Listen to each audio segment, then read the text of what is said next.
সংক্ষিপ্ত করলে আর শেষ করে দেয়। ওমা আলাইনা ইল্লাল বালাগ। আসুন আমরা দোয়া মোনাজাতের দিকে যাই। ডক্টর ইউনূসও ঘোষণা দিল, এখন আজকে তফসিল ঘোষণা হয়েছে 12ই ফেব্রুয়ারিতে নির্বাচন অনুষ্ঠিত হবে। তা আমাদেরও স্বপ্ন আছে, আল্লাহ চাইলে আমরাও ইসলামের পক্ষে ভোট দেব ইনশাআল্লাহ। তবে প্রিয় বন্ধুগণ, আমি আপনাদেরকে বলবো না যে আপনারা জামাত ইসলামরে ভোট দেন, আপনারা সরমনের ভোট দেন, আপনারা হেফাজত ইসলামরে ভোট দেন, আরো কত দল আছে, বিএনপি আছে, জাতীয় পার্টি আছে, আপনার যারে পছন্দ হয় তারে ভোট দেন, আমার কোনো এই নিয়ে আপত্তি নাই। আমার কথা একখান, তা হলো নির্বাচন নিয়ে সারা বাংলাদেশেই যখনই নির্বাচন আসে তখনই এই দেশে হানাহানি, বিদ্বেষ, মারামারি, সন্ত্রাস বেড়ে যায়, ঠিক কিনা? আমরা এই সন্ত্রাস চাই না। আমরা চাই আমরা শান্তিতে আগামীর নির্বাচনে আমরা সবাই অংশগ্রহণ করব, সকলেই প্রতিযোগিতামূলক কাজ করবেন, আর আল্লাহ যাকে কবুল করেন তিনি বিজয় হবেন ইনশাআল্লাহ। তবে আমরা আল্লাহর কাছে সাহায্য চাই, আল্লাহ যেন ইসলামটারে কবুল করেন, ঠিক কিনা? আপনারা দোয়া করেন, কথা কয় না? আপনারা দোয়া করেন আল্লাহ যেন এই দেশটাকে কোরআনের জন্য কবুল করেন, পড়েন আমিন। আল্লাহ যেন এই দেশটাকে ইসলামের জন্য কবুল করেন। বহু কিছু দেখছেন, এবার একটু কোরআনের স্বাদ নেন না। আল্লাহ তাআলা কোরআনের জন্য আমাদের প্রত্যেককে কবুল আর মঞ্জুর করেন, পড়েন আমিন। আচ্ছা, আমি কি কোনো দলের পক্ষে ভোট টোট চাইলাম নাকি? দেখেন আবার এখনকার ওয়াজ করলেও বিপদ। আগে যেমন ছিলাম এখনো দেখি যে মাঝে মধ্যে তেমনই হয়ে যায়। আমরা কোরআনের কথা বললেও কেউ কেউ কয় হুজুর তো রাজনীতি করছে। মাহফিলের প্রধান অতিথি, প্রধান মেহমান জনাব মিরাজ উদ্দিন মিরাজ সাহেব, তিনি কি আসছেন? আচ্ছা, তিনি ঢাকায় আছেন, আসতে পারেননি। তার জন্য আমরা দোয়া করছি, আল্লাহ তাআলা তাকে দ্বীনের জন্য, ইসলামের জন্য, কোরআনের পথে আমরণ কবুল আর মঞ্জুর করুন, পড়ুন আমিন। আজকের মাহফিলে আপনাদের সামনে আলোচনা পেশ করেছেন হযরত মাওলানা কারি শাহাদাত হোসেন গাজী সাহেব, কথা বলেছেন মুফতি আশিক ইলাহি সাহেব, এবং আমার পূর্বেই আপনাদের সামনে অত্যন্ত চমৎকার আলোচনা পেশ করেছেন বিশিষ্ট ইসলামী চিন্তাবিদ, বিশিষ্ট আলেমে দ্বীন, তরুণ মুফাসসির কোরআন মুফতি মাওলানা হিফজুর রহমান সাহেব। আমরা সকলের জন্য প্রাণ ভরে দোয়া করি, যতজন আলেম কথা বলেছেন আল্লাহ তাআলা সকলের ইলম, আমল এবং হায়াতের মাঝে বরকত দান করুন, পড়ুন আমিন।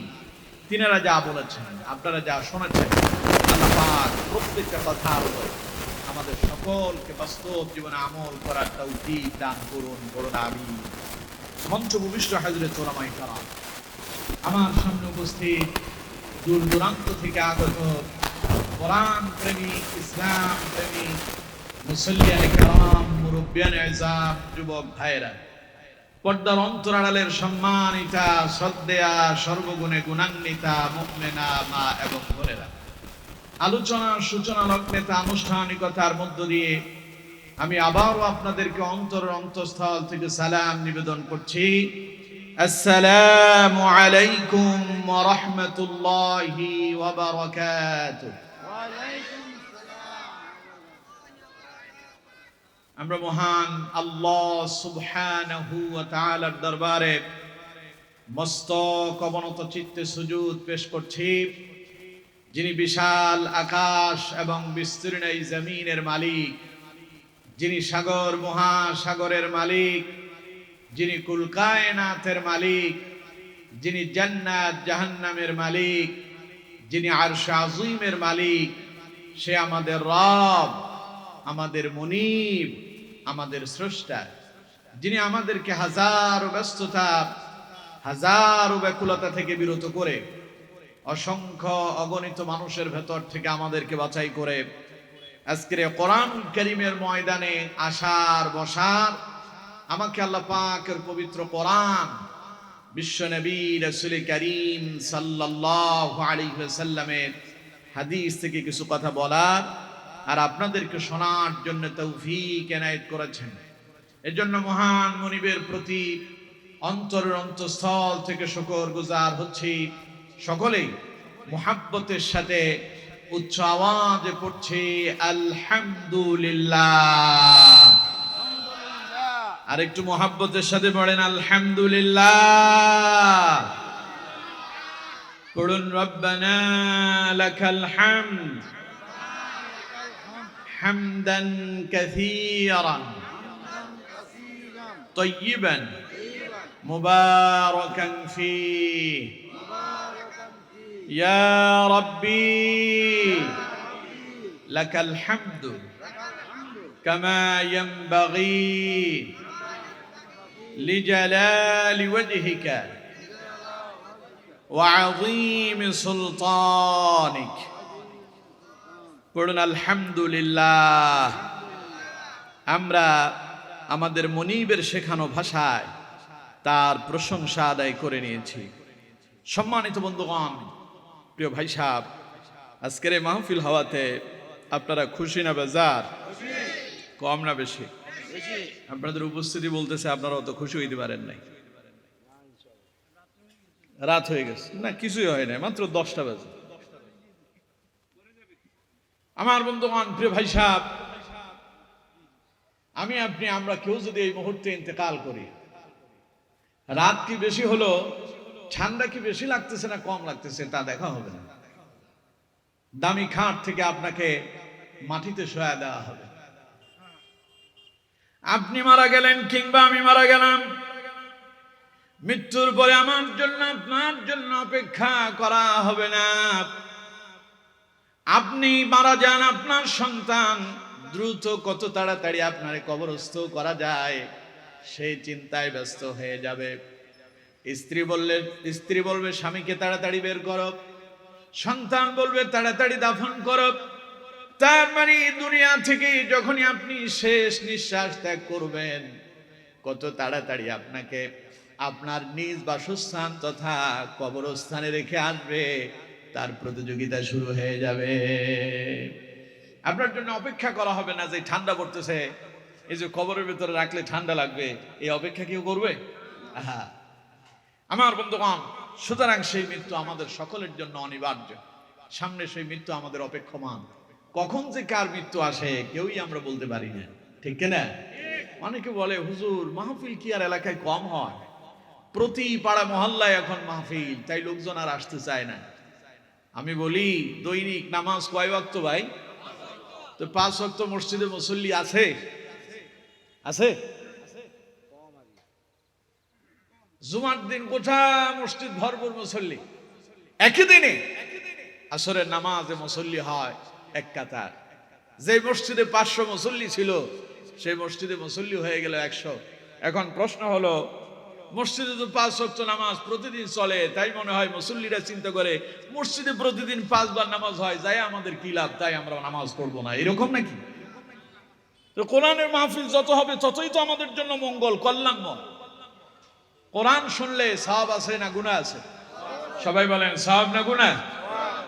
কোরআন যত শুনবেন, আল্লাহ রাব্বুল আলামিন বলছেন ওয়াইযা কুরিয়াল কুরআন ফাসতামিউ লাহু ওয়া আনসিতু লাআল্লাকুম তুরহামুন। আল্লাহ পাক বলেন, আমার বান্দা যখন তোমাদের সামনে আমার কোরআন থেকে আলোচনা করা হবে, তোমরা তখন যদি চুপ করে মনোযোগ দিয়া যদি আমার কোরআন শ্রবণ করতে পারো, আমি আল্লাহ পাক তোমাদের জন্য আসমান থেকে রহমত আর বরকত নাজিল করে দেব। তো কোরআনের মাহফিল হচ্ছে তো এটা সৌভাগ্যের ব্যাপার, এটা জান্নাতের বাগান। এই বাগানের চতুর্দিকে অসংখ্য গণিত ফেরেশতা আপনাকে সামিয়ানা দিয়া বেষ্টনী দিয়ে রেখেছে। আমার বন্ধুগণ, হাদিসের ভিতরে এসেছে যেখানে কোরআনের আলোচনা হয় ওই মজলিসে আল্লাহর একদল ফেরেশতা এসে বসে যায়। জমিন থেকে আসমান পর্যন্ত গোটা জায়গায় আল্লাহর ফেরেশতারা পরিপূর্ণ হয়ে যায়। তো সুতরাং এটা তো সৌভাগ্যের ব্যাপার। কয় যে এত মাহফিল হয়, যায় কি করব? আমার বন্ধুগণ, কোরআনুল কারীমের মাহফিল হওয়া, কোরআনের মাহফিল আসতে পারা, কোরআন থেকে হেদায়েত লাভ করা, এটা সকলের ভাগ্যে জুটে না। আল্লাহ যারে পছন্দ করেন, আল্লাহ যারে কবুল করেন, তাকেই আল্লাহ পাক কোরআনের ময়দানে কবুল করেন। কার চেহারা কত সুন্দর, কে কত সম্পদের মালিক, আল্লাহ তাআলা বান্দার চেহারা দেখেন না, সম্পদ দেখেন না, আল্লাহ দেখেন বান্দার অন্তর। তিনি যদি মানুষের চেহারা দেখতেন আর তিনি যদি সম্পদ দেখতেন, তাহলে হযরত বেলালের মতো এমন কালো মানুষ জীবনে কোনোদিন হেদায়েত পেত না।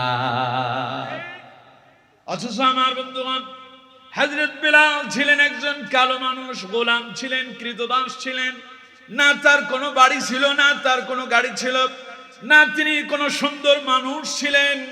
চেহারাটা ছিল এবড়ো থেবড়ো, সামনের ঠোঁটগুলো ছিল মোটা সোটা, ঠোঁট দিয়া লালা বেয়ে বেয়ে পড়তো। এত কালো মানুষ হযরত বেলালকে আল্লাহ পাক ইসলামের জন্য শুধু পছন্দই করেন নাই, হযরত বেলালকে আল্লাহ পাক ইসলামের জন্য কবুল করলেন। আর বেলালের মর্যাদা আল্লাহ পাক আকাশচুম্বী করে দিয়েছে। আমার দেশের মানুষ কালো মানুষকে পছন্দ করে না, ঠিক কিনা? বিয়ে করতে যাবে সবাই সুন্দরী মেয়ে খুঁজে, তাহলে কালোগুলো যাবে কই? হ্যাঁ, কালো মেয়েদের বিয়ে হয় না, কথা পায় না, বিয়ে হয় না।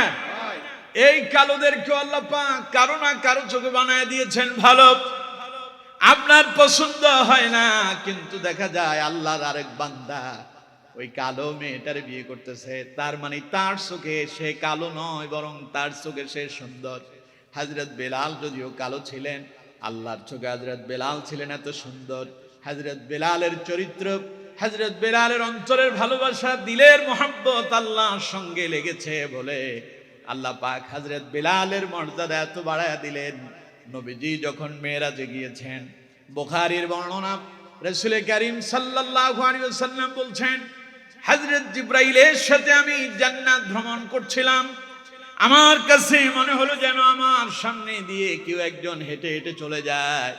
কোনো একজন মানুষের পায়ের জুতার আওয়াজ আমি শুনতে পাচ্ছিলাম। হযরত জিবরাইলকে প্রশ্ন করলাম, ভাই জিবরাইল, জান্নাতে এই মুহূর্তে আমি আর তুমি ছাড়া তো আর কেউ নাই, তাহলে তৃতীয় আরেকজনের পায়ের আওয়াজ শুনতে পাচ্ছি, ঘটনা কি, লোকটাকে?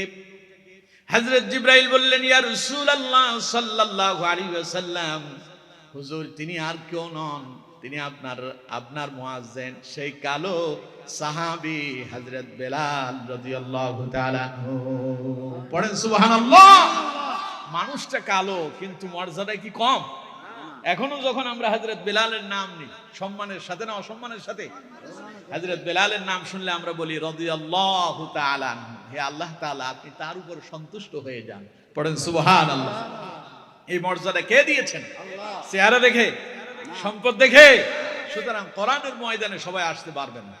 কোরআনের ময়দানে তারাই আসে, কোরআন থেকে তারাই হেদায়েত প্রাপ্ত হয়। আল্লাহ তাআলা যাদেরকে পছন্দ করেন, আল্লাহ যাদেরকে কবুল করেন, তারাই কোরআনের ময়দানে আসে। আজকে যারা এসেছেন, আপনারা যারা এখনো বসে আছেন, আচ্ছা কোন তো দেখি, আপনারা যে এখানে বসে আছেন, এখান থেকে যাওয়ার সময় 200 টাকা করে আপনাদেরকে দেওয়া হবে? বরং পারলে আবার আপনাদের কাছে চেয়ে বলবে যে আপনারা মাহফিলের জন্য কিছু দিয়ে যান। তা আপনারা নিজের টাকা খরচ করে কোরআনের মাহফিলে আসছেন, ঘটনাটা কি? ঘটনা একখানি, আপনাদের উদ্দেশ্য হচ্ছে, আমাদের গন্তব্য হচ্ছে পরকাল। আমাদের গন্তব্য কি? আমরা চিন্তা করি, আমরা ব্যস্ত থাকি, কখন গিয়ে আল্লাহর সামনে আমরা দণ্ডায়মান হব, সেই দিনটার অপেক্ষায় আমরা আছি। কেমন আমাদের অবস্থা হবে, হতে পারে আমাদের এই আশা বসা, আমাদের শোনা বলা, এগুলোই কিয়ামতের দিন আমাদের জন্য নাজাত ওসিলা হতে পারে, ঠিক কিনা? তা আমরা যারা এসেছি, আমরা যারা বসেছি, আল্লাহ তাআলা আমাদের প্রত্যেককে কোরআনুল কারীমের ময়দানে শেষ পর্যন্ত কবুল আর মঞ্জুর করুন। পড়ুন আমিন। আমার বন্ধুগণ, আল্লাহর দরবারে দোয়া করি, আপনারা যারা এসেছেন, যারা এখনো বসে আছেন, কিয়ামতের ময়দানে আল্লাহ তাআলা যেন আমাদের সকলকে এইভাবে জান্নাতে একত্রে শামিল করে দেন। পড়েন আমিন। আসুন আর দীর্ঘ লম্বা কথা বলে সময় নষ্ট না করে ডাইরেক্ট কোরআনুল কারীমের আলোচনায় প্রবেশ করি। যারা পারেন আমার সঙ্গে ঠোঁটে ঠোঁট মিলায় পড়ুন। আউযু বিল্লাহি মিনাশ শাইতানির রাজীম।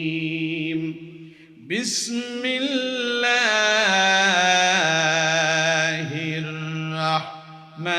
রাহমানির রাহিম। আলিফ লাম মিম। যালিকাল কিতাবু লা রাইবা ফীহি হুদাল লিল মুত্তাকিন আল্লাযীনা ইউমিনুনা বিল গায়বি ওয়া ইউকিমুনাস সালাতা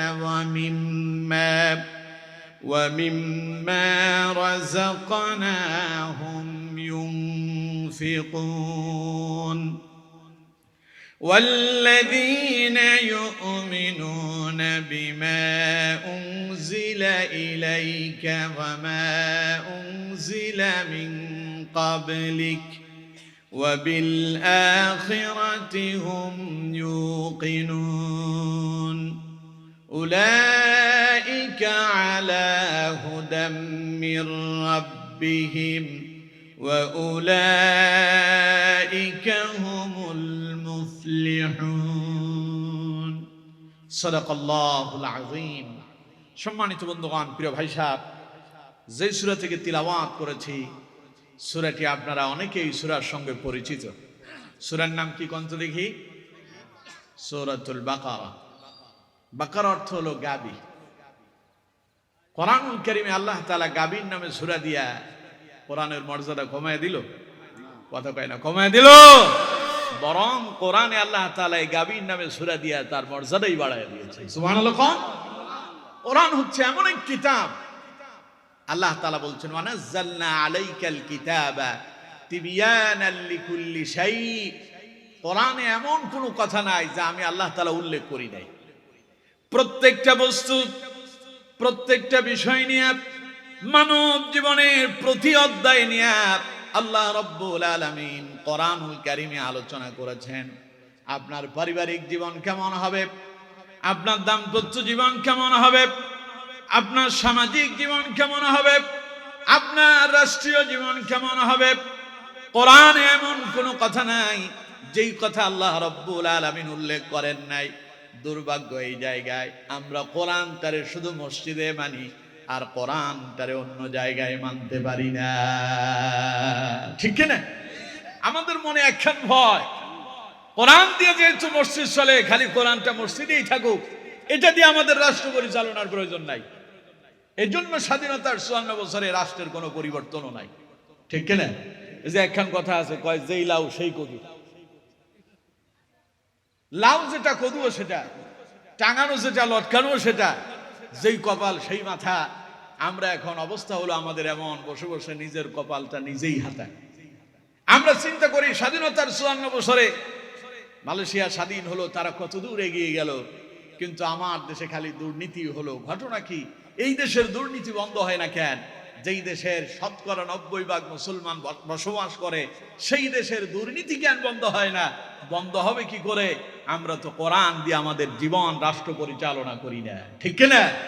আর এই কথা বললেই কারো কারো মনে খুব ব্যথা লাগে, মনে হয় যে মাওলানা সাহেব তিনি তো এখন রাজনীতি শুরু করেছেন, তার মানে বোঝা যায় রাজনীতি খুব খারাপ জিনিস। রাজনীতি খুব খারাপ জিনিস, মাওলানা সাহেব করলে ক্ষতি আছে, কিন্তু এত খারাপ জিনিস যে তিনি করেন তিনার জন্য খুব সুখ আছে। আমি বলি মাওলানা সাহেবের জন্য রাজনীতি হলো হারাম, ওনার জন্য রাজনীতি খুব আরাম, ঠিক কিনা? কথা কয় না, ঠিক কিনা? আচ্ছা, কোরআন দিয়ে কেউ রাসূল রাষ্ট্র পরিচালনা করেন নাই? নবীজির পরে হযরত আবু বকর কোরআন দিয়ে রাষ্ট্র পরিচালনা করেননি? হযরত ওমর রাষ্ট্র পরিচালনা করেননি? হযরত আবু বকর, হযরত ওমর, হযরত ওসমান, হযরত আলী ইবনে আবি তালেব রাদিয়াল্লাহু তাআলা আনহুমা, তিনারা প্রত্যেকে আল্লাহর কোরআন দিয়ে রাষ্ট্র পরিচালনা করেছেন। ফলে রাষ্ট্রে শান্তি ছিল। আর স্বাধীনতার এই 54 বছরে রাষ্ট্রে কোরআন না থাকার কারণে আমরা শান্তির জন্য মিছিল করি, মিটিং করি, স্লোগান দেই, প্রতিবাদ জানাই, রাস্তায় নামি, কত কিছু যে করলাম, আজ পর্যন্ত শান্তি এলো না। শুধু একটি মাত্র কারণ, যেখানে গেলে শান্তি সেখানেই আমরা যেতে পারি। এই জন্য প্রিয় বন্ধুগণ আমার, কোরআন হচ্ছে এমন এক কিতাব যা শুধু আপনার মসজিদে চলবে এমন নয়, এটা আপনার গোটা জীবন, পারিবারিক জীবন, সামাজিক জীবন, রাষ্ট্রীয় জীবন, অর্থনৈতিক জীবন, একেবারে গোটা বিশ্বময় পরিচালনার জন্য কোরআনের বিকল্প আর কিছু। সুতরাং বন্ধুগণ আমার, আল্লাহ রাব্বুল আলামিন এই কোরআনুল কারীম কেমন ভাবে নাযিল করেছেন? আল্লাহ পাক বলছেন ওয়ানাজ্জালনা আলাইকাল কিতাবা তিবয়ানাল লিকুল্লি শাইইন ওয়া হুদান ওয়া রাহমাতান ওয়া বুশরা লিল মুসলিমিন। পড়েন আল্লাহু আকবার। আল্লাহ তাআলা বলছেন আমার বান্দারা, কোরআনটাকে তোমাদের জন্য এমন ভাবে নাজিল করেছি, এমন কোন বিষয় নাই যা আমি কোরআনে তোমাদের জন্য উল্লেখ করি নাই।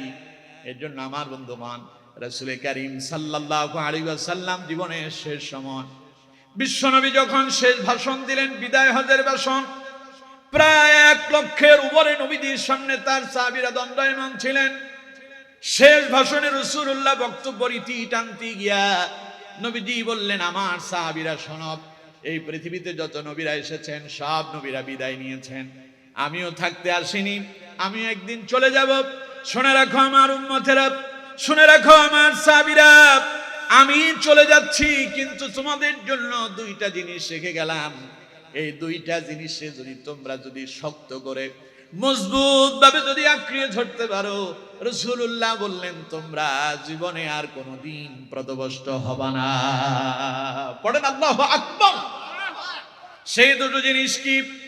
নবীজি বলছেন, তারাকতু ফীকুম আমরাইন লান তাদিল্লু মা তামাসসাকতুম বিহিমা কিতাবাল্লাহি ওয়া সুন্নাত রাসূলি।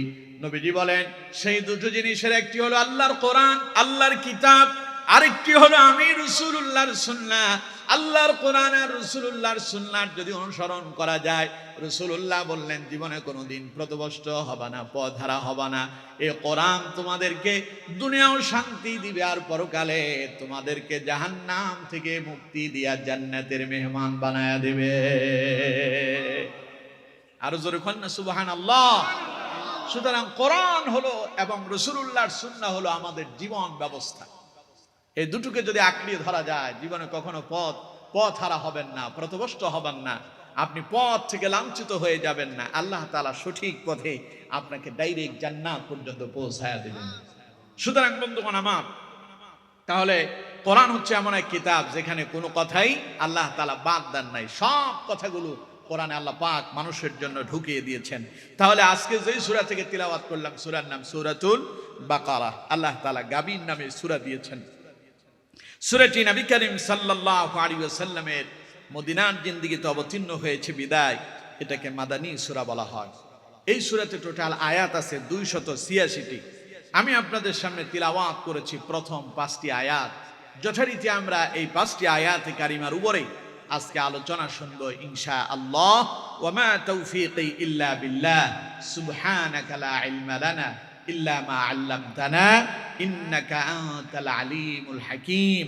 সকলে একটু মুহাব্বতের সাথে পড়েন তো দেখি, আমিন। আমার বন্ধুগণ, প্রিয় ভাই সাহেব, দেখুন আল্লাহ তাআলা কি বলেছেন। আল্লাহ পাক বলছেন, আলিফ লাম মিম, 3টা হরফ দিয়া আল্লাহ রাব্বুল আলামিন একটা আয়াত তৈরি করলেন, একটা শব্দ তৈরি করলেন, আলিফ লাম মিম। এটা হলো সূরা বাকারার প্রথম আয়াত। কিন্তু আমার বন্ধুগণ, এই আয়াতের অর্থ আমি জানি না। এখানে যত মাওলানা সাহেবরা আছেন কেউ জানেন না। পৃথিবীর কোন দার্শনিক, পৃথিবীর কোন পণ্ডিত, পৃথিবীর কোন মুফাসসির মুহাদ্দিস, পৃথিবীর কোন মুফতি, পৃথিবীর কোন জ্ঞানী বিজ্ঞানী, কারো নলেজের ভেতরে, জ্ঞানের ভিতরে এর অর্থ নেই। এর অর্থ যিনি জানেন তিনি হলেন আল্লাহ। এর অর্থ কে জানে? আল্লাহ এবং তার রাসূল, দুইজনের ভেতরে এটা সীমাবদ্ধ।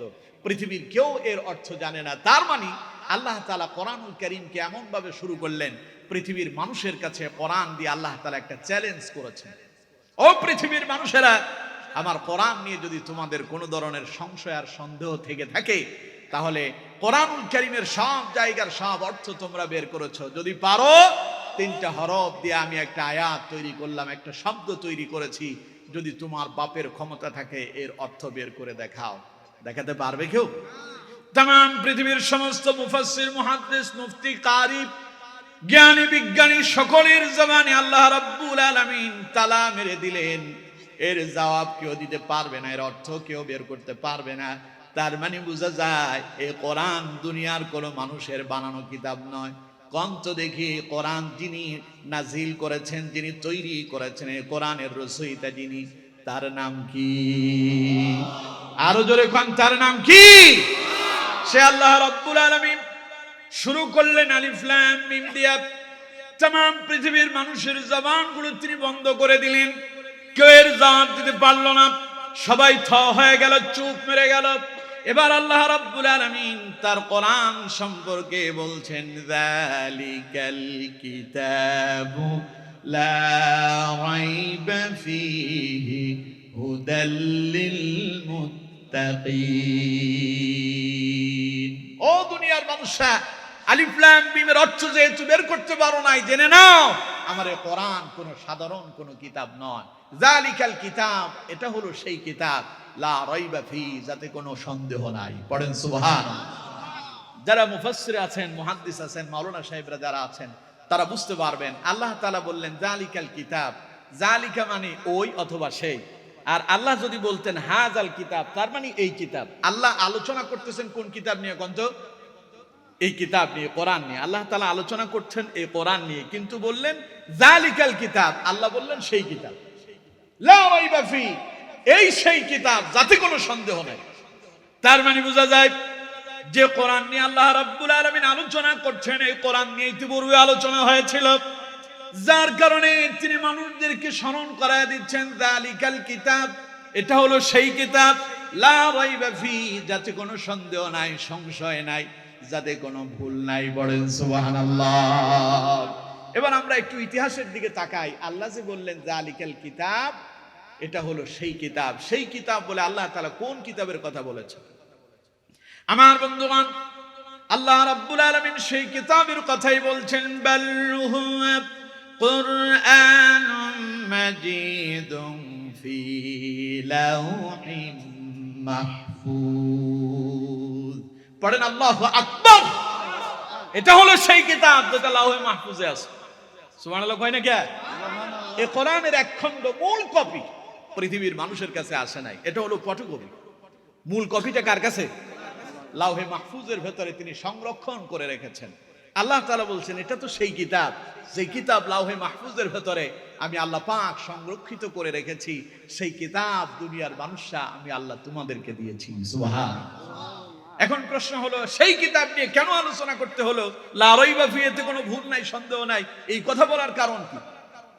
আমার বন্ধুগণ, এই কথা বলার পেছনে অন্যতম কারণ হলো নবী করিম সাল্লাল্লাহু আলাইহি ওয়াসাল্লাম তিনি যখন মক্কা নগরীতে এলেন, রাসূল করিম সাল্লাল্লাহু আলাইহি ওয়াসাল্লাম মানুষের কাছে আল্লাহর কোরআনের দাওয়াত দিতে লাগলেন, মানুষদেরকে আল্লাহর কোরআনের দিকে আহ্বান করলেন। আমার বন্ধুগণ, মানুষজন রাসূলুল্লাহর কোরআন তিলাওয়াত শোনার পরে কেউ বা বলল মুহাম্মদ সাল্লাল্লাহু আলাইহি ওয়াসাল্লাম তিনি হলেন একজন কবি। বলেন নাউযুবিল্লাহ। ওরা বলল মুহাম্মদ নিঃসন্দেহে মনে হয় এটা একটা কবি হবে, যার কারণে সে আমাদের সামনে কবিতা আবৃত্তি করতেছে। আমার বন্ধুগণ, কেউ বা বলল এটা মুহাম্মদের নিজের বানানো কিতাব, কেউ বা বলল এটা রাসূলুল্লাহর মন গড়া কথা। আমার বন্ধুগণ, এই যখন মানুষের ভিতরে সন্দেহ আর সংশয় ঢুকে গেল, মানুষ যখন কোরআন নিয়ে সন্দেহ পোষণ করতে লাগলো, আল্লাহ পাক তার নবীকে বললেন, নবী মন খারাপ করবেন না। নবী যখন কোরআনের দাওয়াত দেওয়া শুরু করলেন, রাসূলুল্লাহ যখন কালেমার দাওয়াত দেওয়া শুরু করলেন, কন্ত দেখি নবীর জন্য কি হালুয়া রুটি এসেছিল নাকি? সবাই রাসূলুল্লাহর জন্য বাড়ি থেকে ভালো ভালো রান্না করে রাসূলুল্লাহর জন্য নিয়ে আসছে। নবীজি যখন কালেমার দাওয়াত দিলেন, বিশ্ব নবী মানুষদেরকে ডেকে বললেন, ফায়া আইয়ুহান নাস, হে মানব গোষ্ঠী, কুলু লা ইলাহা ইল্লাল্লাহ তুফলিহুন। হে মানব গোষ্ঠী বলো, আল্লাহ ছাড়া আর কোনো ইলাহ নাই, আল্লাহ ছাড়া আর কোনো আইন দাতা নাই, বিধান দাতা নাই, রিজিক দাতা নাই, হায়াত দাতা নাই, মৃত্যু দাতা নাই, সকল ক্ষমতার একচ্ছত্র মালিক কে? তিনি বললেন এই কথা যদি তোমরা মেনে নাও, স্বীকার করো, তুফলিহুন, তোমরা সফল কাম হয়ে যাবে। আমার বন্ধুগণ, নবীজি যখন এই কালেমার দাওয়াত দিল, বেশি দূর যেতে হলো না। রাসূলুল্লাহর আপন মানুষরা, রাসূলুল্লাহর কাছের মানুষ, নবীজির চাচা আবু লাহাব সর্বপ্রথম রাসূলুল্লাহর বিরুদ্ধে আঙ্গুল উঁচু করেছিল, নবীজিকে বর্জনা করেছিল। তার মানে আল্লাহ রাব্বুল আলামিনের প্রিয় নবী বিশ্ব নবী যখন কোরআনের দাওয়াত দেওয়া শুরু করলেন, তখনই রাসূলুল্লাহ বিপদে পড়লেন। তার মানে কোরআনের দাওয়াত দিলে পরে আপনার জন্য হালুয়া রুটি আসার সম্ভাবনা কম, বরঞ্চ পিটনি খাওয়ার সম্ভাবনাই বেশি, ঠিক কিনা? দেখেন বাংলাদেশের ইতিহাস বলছে, আল্লামা সাইদি বলেছিলেন, আমি দেখতে পাচ্ছি বাংলাদেশের ভাগ্য আকাশের উত্তর গগনে কালো মেঘ জমা হয়েছে। ঝড়ের পূর্বাভাস লক্ষ্য করছি।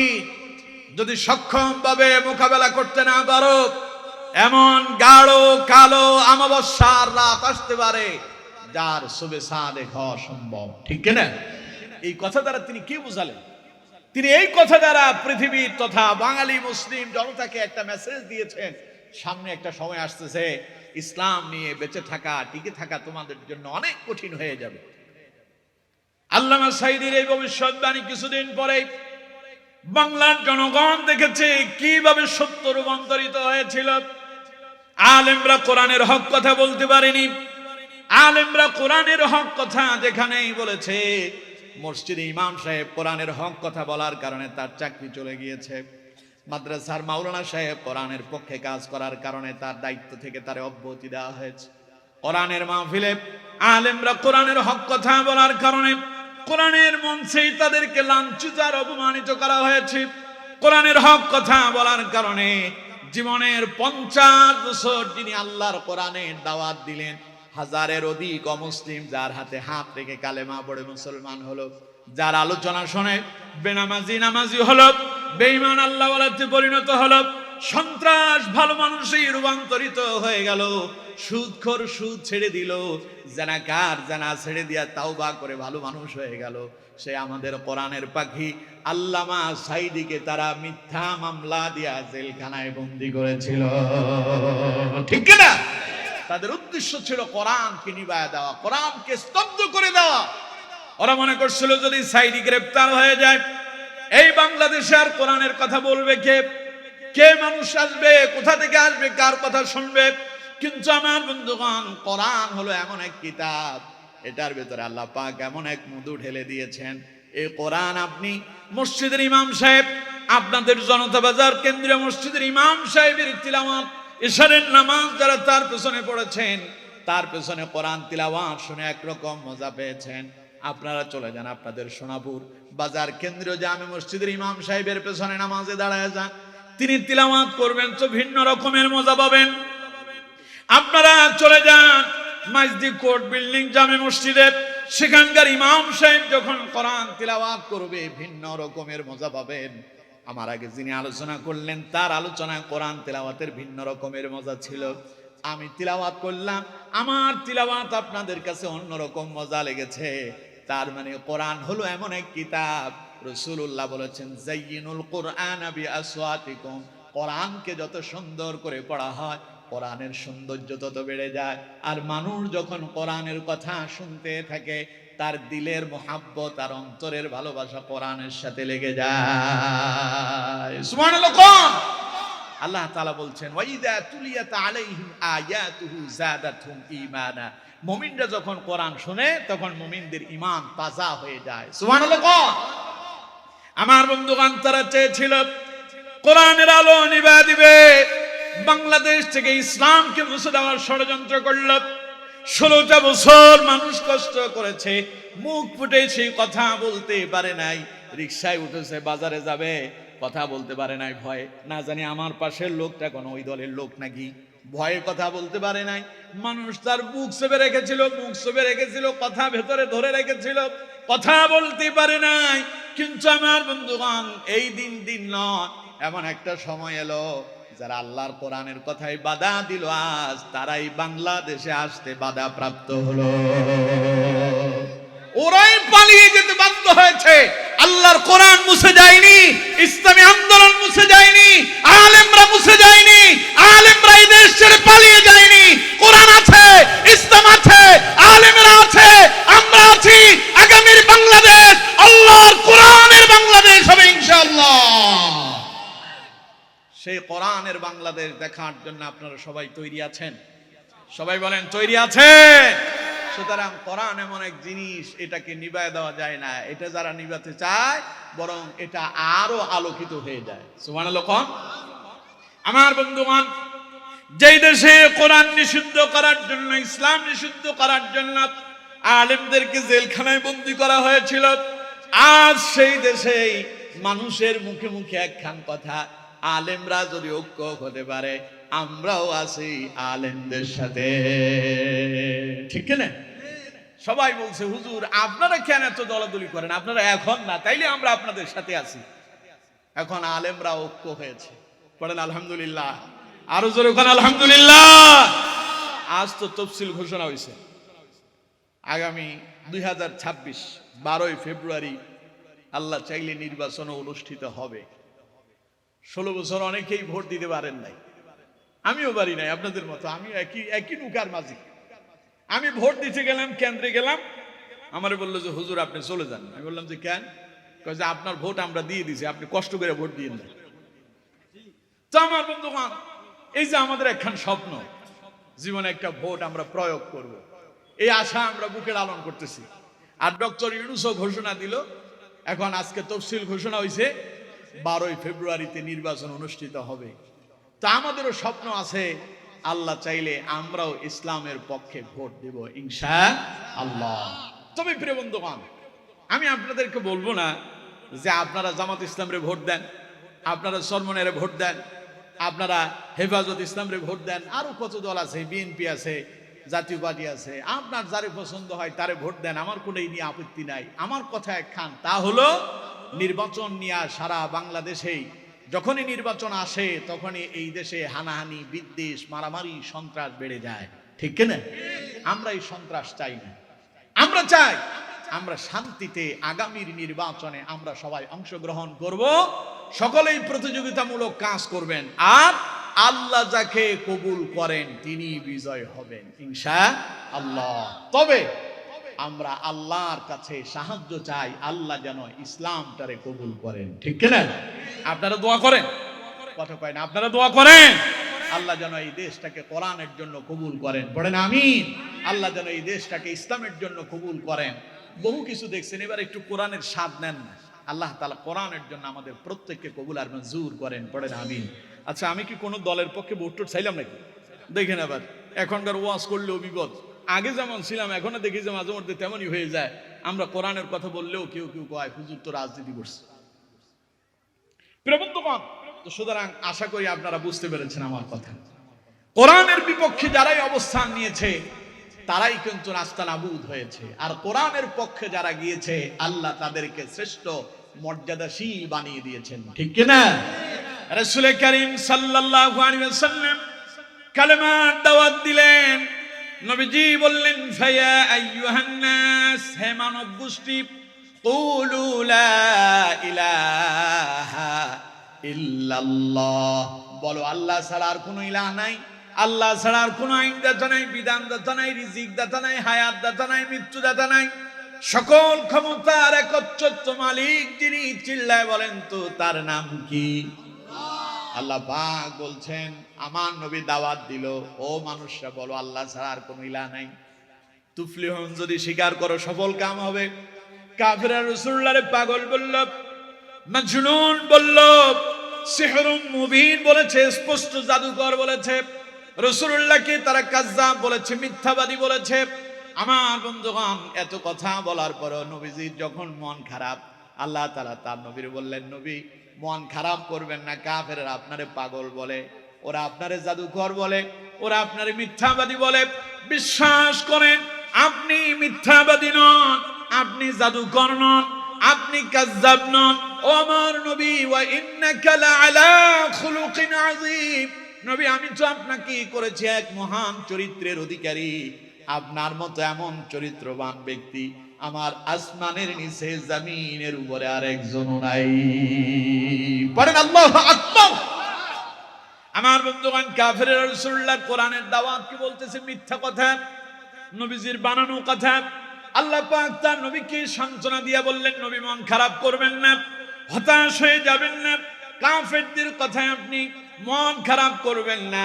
যালিকাল কিতাব, এটা তো সেই কিতাব যেই কিতাবের কথা আমি তাওরাতে বলেছিলাম, যেই কিতাবের কথা আমি জবুরে বলেছিলাম, যেই কিতাবের সংবাদ আমি ইনজিলে দিয়েছিলাম, যেই কিতাবের কথা মুসা আলাইহিস সালাম বলেছিল, যেই কিতাবের কথা ইব্রাহিম আলাইহিস সালাম বলেছিলেন, যেই কিতাবের কথা হযরত ঈসা আলাইহিস সালাম বলেছিলেন, এটা সেই কিতাব, লা রাইবা ফি, এতে কোনো সংশয় সন্দেহ নাই। আল্লাহু আকবার। তার মানে নবী আপনি যে কিতাব পেয়েছেন এই কিতাবের দাওয়াতি কাজ করতে থাকেন। সফলতা দেওয়ার মালিক কে? চিল্লায় বলেন সফলতা দেওয়ার মালিক কে? এবার আল্লাহ রাব্বুল আলামিন বলছেন, নবী আমার কোরআনে কোনো ভুল নাই, কোনো সন্দেহ নাই, সংশয় নাই। আমি আপনাদেরকে প্রশ্ন করি, কোন তো দেখি পৃথিবীতে যত বই আছে এমন কোন বই আছে নাকি বইয়ের রাইটার যিনি লিখেছেন তিনি বলতে পারবেন যে আমার বইয়ের ভিতরে কোনো ভুল নাই? আছে? কথা পায় না? আছে? পৃথিবীতে যত রাইটার আছে, যত লেখক আছে, সবাই তার বইটা লিখতে গিয়া নিজের ভূমিকা, লেখকের কলাম বলে একটা ফেজ তিনি লিখেছেন। সেখানে লেখকের ব্যক্তিগত কথা থাকে। তিনি বলেন, আমি আমার জীবনের একটা গুরুত্বপূর্ণ সময় আমার এই বইয়ের পেছনে আমি শেষ করেছি। এটার জন্য অনেক রাত আমাকে ঘুম হারাম করতে হয়েছে, অনেক দিনের খাবার আমাকে হারাম করতে হয়েছে, অনেক কষ্ট করে আমি এই বইখানা লিখেছি। প্রিয় পাঠকবৃন্দ, আমার এই বইখানা পড়তে গিয়া আপনাদের নজরে যদি কোনো ভুল ধরা পড়ে অবশ্যই আপনারা আমাকে অবগত করবেন। পরবর্তী সংস্কারে, পরবর্তীতে যখন আবার এই বই ছাপানো হবে, অবশ্যই আমি এই ভুল শুধরায় নিতে বাধ্য থাকিব। কারণ মানুষেরই ভুল হয়, ভুল তো মানুষই করে, আমিও মানুষ, আমারও ভুল হতে পারে আমার বন্ধুগণ। কিন্তু আমার আল্লাহ পাক এই কোরআন যিনি নাজিল করেছেন তিনিও তার ভূমিকা দিয়েছেন। তিনি তার ভূমিকাতে বললেন, ও পৃথিবীর মানুষরা, আমিও তোমাদেরকে একখান কিতাব দিয়েছি, যালিকাল কিতাব, আমার এই কিতাব হলো সেই কিতাব, লা রাইবা ফি, আমার কিতাবে কোনো ভুল থাকবে তো পরের কথা, আমার কিতাবে কোনো সন্দেহই নাই। পড়েন সুবহানাল্লাহ। সেই সন্দেহহীন কিতাব, যেই কিতাবে ভুল নাই, যেই কিতাবে সন্দেহ নাই, সেই কিতাব পড়ানো হয় আপনাদের এই ওসমানিয়া মাদ্রাসায়, ঠিক কিনা? এই ওসমানিয়া মাদ্রাসায় যারা পড়তেছে, এই ওসমানিয়া মাদ্রাসায় যারা শিক্ষা দেয়, শিক্ষক এবং ছাত্র যারা আছেন, যদি আপনাদের কাছে কাউকে এতিম মনে হয়, কারো চেহারা দেখলে মনে হয় জাহেরে মনে হয় যে হুজুরটা খাইতেই পারে না, পাঞ্জাবিটা পড়তেছে, দীর্ঘদিন একই রকমের পাঞ্জাবি পড়তেছে, অল্প বেতনে চাকরি করে, হুজুরের আপনার কাছে কোনো মর্যাদাই নাই, অথচ আমার বন্ধুগণ এই নির্মূল কিতাব যারা পড়েন, এই নির্মূল কিতাব যারা পড়ান, আল্লাহ রাব্বুল আলামিনের প্রিয় নবী তাদের ব্যাপারে ঘোষণা দিয়েছেন, খায়রুকুম মান তাআল্লামাল কুরআন ওয়া আল্লামা।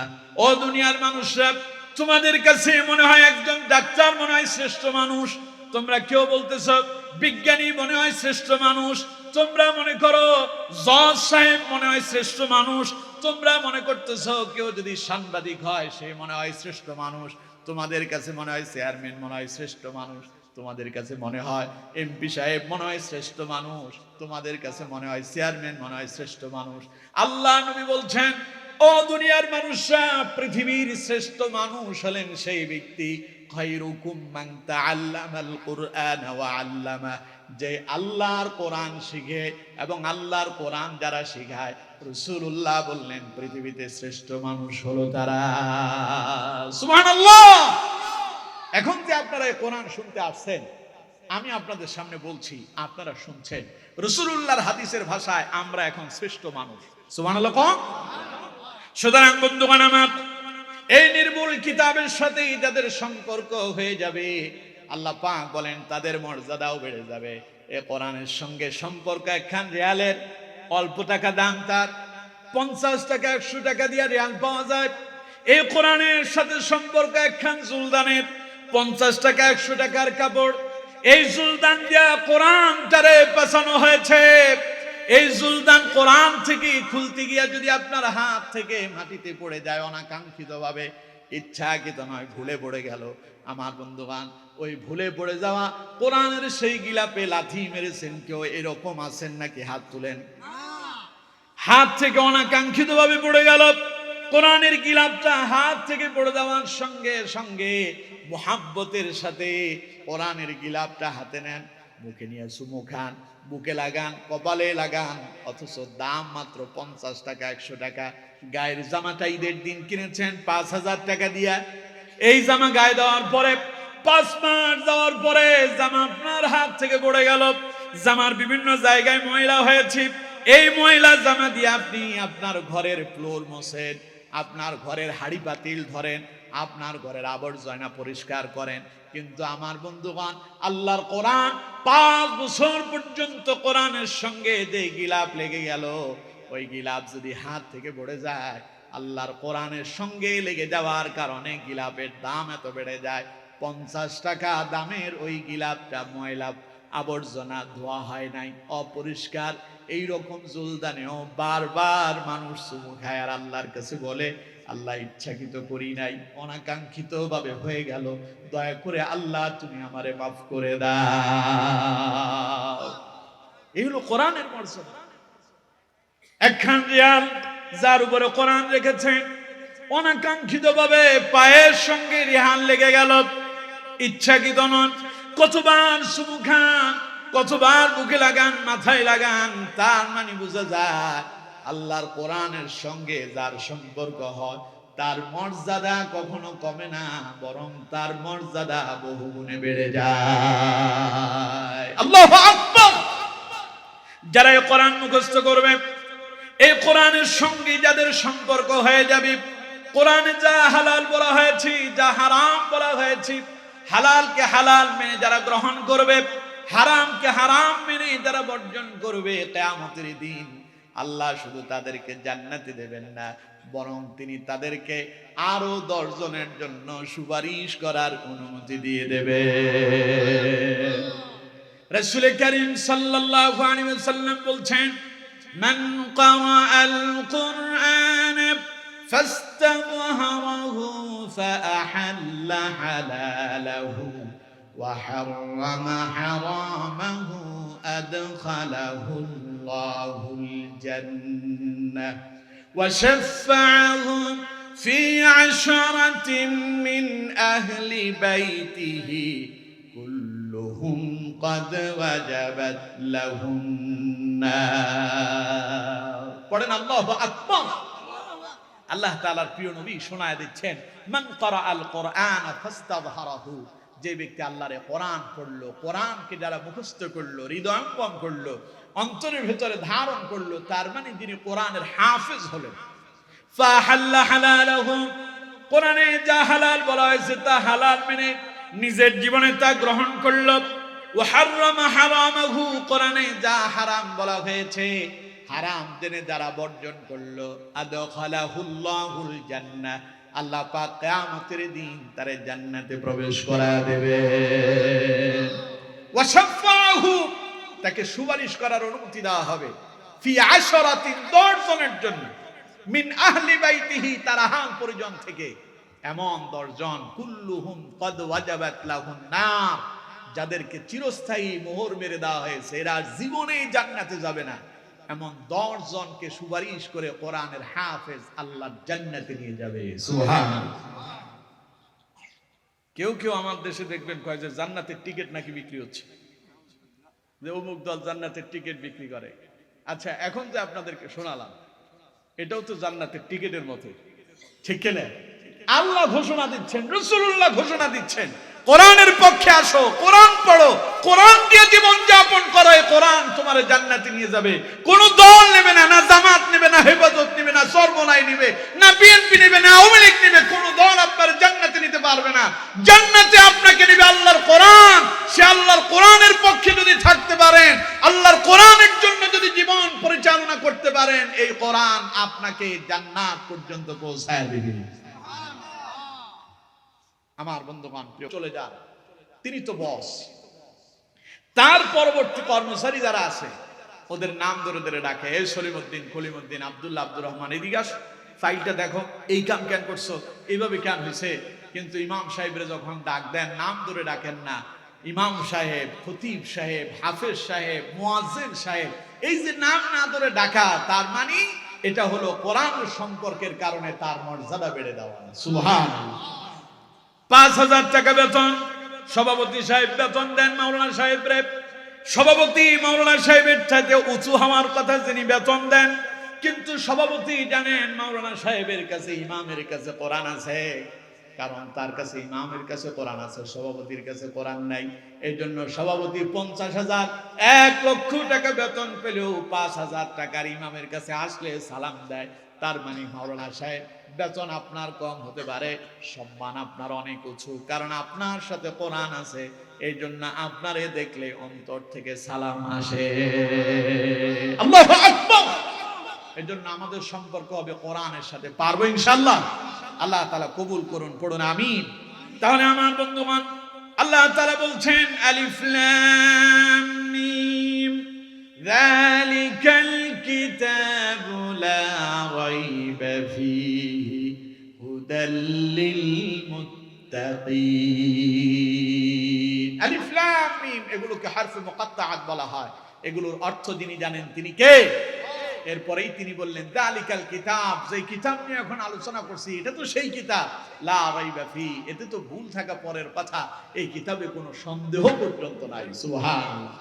কেউ যদি কোরআনের একটা হরফ, একটা শব্দকে অস্বীকার করে, ঈমান থাকবে? কথা কয় না, ঈমান থাকবে?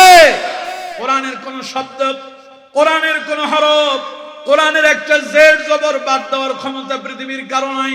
যারা কোরআনের হরফ মুছে দিতে চায়, কোরআনের শব্দ মুছে দিতে চাইবে, আল্লাহ তাআলা তাদেরকে চিরতরে মুছে দিবেন, আর কোরআনকে তিনি স্বচ্ছ করে দেবেন। কত মানুষ কোরআনে আগুন দিল, কোরআনকে পোড়ায় দেবে, জ্বালায় দেবে, যাতে করে কোরআন মুছে যায়। আমার বন্ধুগণ, এত জ্বালানো আর পোড়ানোর পরে, কোরআনকে ডাস্টবিনে ফেলার পরেও কোরআন কি নিভে গেছে? মুছে গেছে? আমার নবী দাওয়াতি কাজ করে রেখে গেলেন, উম্মতের সংখ্যা ছিল তখন 1 লক্ষ থেকে কয়েকজন বেশি। আর রাসূলুল্লাহর উম্মতের পরে আজ 1500 বছর হয়ে গেল। এই 1500 বছরে গোটা পৃথিবীতে সংখ্যা কি সে 1 লক্ষই আছে? আরে বাংলাদেশে তো আছে 16 কোটি। সুবহানাল্লাহ কইলেন না কেন? নবী কি বাংলাদেশে আসছিল? সাহাবীরা আসছিল? কিন্তু আমার বন্ধুগণ, সেই রাসূলুল্লাহর কালেমার দাওয়াত এই বাংলাদেশেও এসেছে। 1 লক্ষে সীমাবদ্ধ নয়, বরং এটা এত ব্যাপক হয়েছে পৃথিবীতে। আল্লাহ পাক এই কোরআনকে 200 কোটি মানুষের কাছে পৌঁছায় দিয়েছেন। আর সমগ্র পৃথিবীতে 200 কোটি মানুষ আল্লাহর কোরআনকে বিশ্বাস করে, আল্লাহর প্রতি ঈমান আনয়ন করে, রাসূলুল্লাহর প্রতি ঈমান আনয়ন করে আজ তারা মুসলমান হয়েছে। পড়েন সুবহানাল্লাহ। সুতরাং কোরআনকে যারাই নিভায় দিতে চায়, কোরআনকে নিভায় দেওয়া যাবে। ওই যে আমার দেশে একজন শিল্পী আছে, নাম হলো নকুল কুমার। নাম কি? নকুল কুমার। হিন্দু মানুষ, নাম হলো নকল, কিন্তু কথা কয় আসল। সংক্ষিপ্ত করলে আর শেষ করে দেয়। ওমা আলাইনা ইল্লাল বালাগ। আসুন আমরা দোয়া মুনাজাতের দিকে যাই। দরুদ ইব্রাহিম পড়েন। আল্লাহুম্মা সাল্লি আলা মুহাম্মাদি ওয়া আলা আলি মুহাম্মাদ কামা সাল্লাইতা আলা ইব্রাহিম ওয়া আলা আলি ইব্রাহিম ইন্নাকা হামিদুম মাজিদ। আল্লাহুম্মা বারিক আলা মুহাম্মাদি ওয়া আলা আলি মুহাম্মাদ كما باركت على إبراهيم وعلى آل إبراهيم إنك حميد مجيد. اللهم آمين. ربنا ظلمنا أنفسنا وإن لم تغفر لنا وترحمنا لنكونن من الخاسرين. رب ارحمهما كما ربياني صغيرا. يا رب العالمين. আল্লাহ তাআলা ঐতিহ্যবাহী নোয়াখালী জেলার অন্তর্গত জনতা বাজার ওসমানিয়া মাদ্রাসা এলাকাবাসীর যৌথ উদ্যোগে আয়োজিত আজকের এই কোরআনুল কারীমের মাহফিলে আমি তোমার গোলাম কোরআন এবং হাদিস থেকে কিছু কথা বলার জন্য চেষ্টা করেছি। তোমার বান্দারা মনোযোগ দিয়ে শ্রবণ করলো। আয় আল্লাহ তাআলা, আমার বলা আর তাদের শোনার ভেতরে যদি কোনো ভুল হয়ে যায়, মেহেরবানি করে সকলের অন্তর থেকে সমস্ত ভুলগুলো মুছে দাও। সঠিক যতগুলো কথা আমি বলেছি, মেহেরবানি করে প্রত্যেকটা কথার উপরে আমাকে তোমার সমস্ত বান্দা বান্দীদেরকে আমল করার তৌফিক দান করে দাও। আয় আল্লাহ তাআলা, আজকের এই মাহফিলের আয়োজন যারা করলেন আর শোনার জন্য যারা আসলেন, যারা টাকা দিয়া, শ্রম দিয়া, বুদ্ধি দিয়া, পরামর্শ দিয়া, লাইট দিয়া, মাইক দিয়া, প্যান্ডেল দিয়া, সময় দিয়া, আয় আল্লাহ তাআলা আজকের এত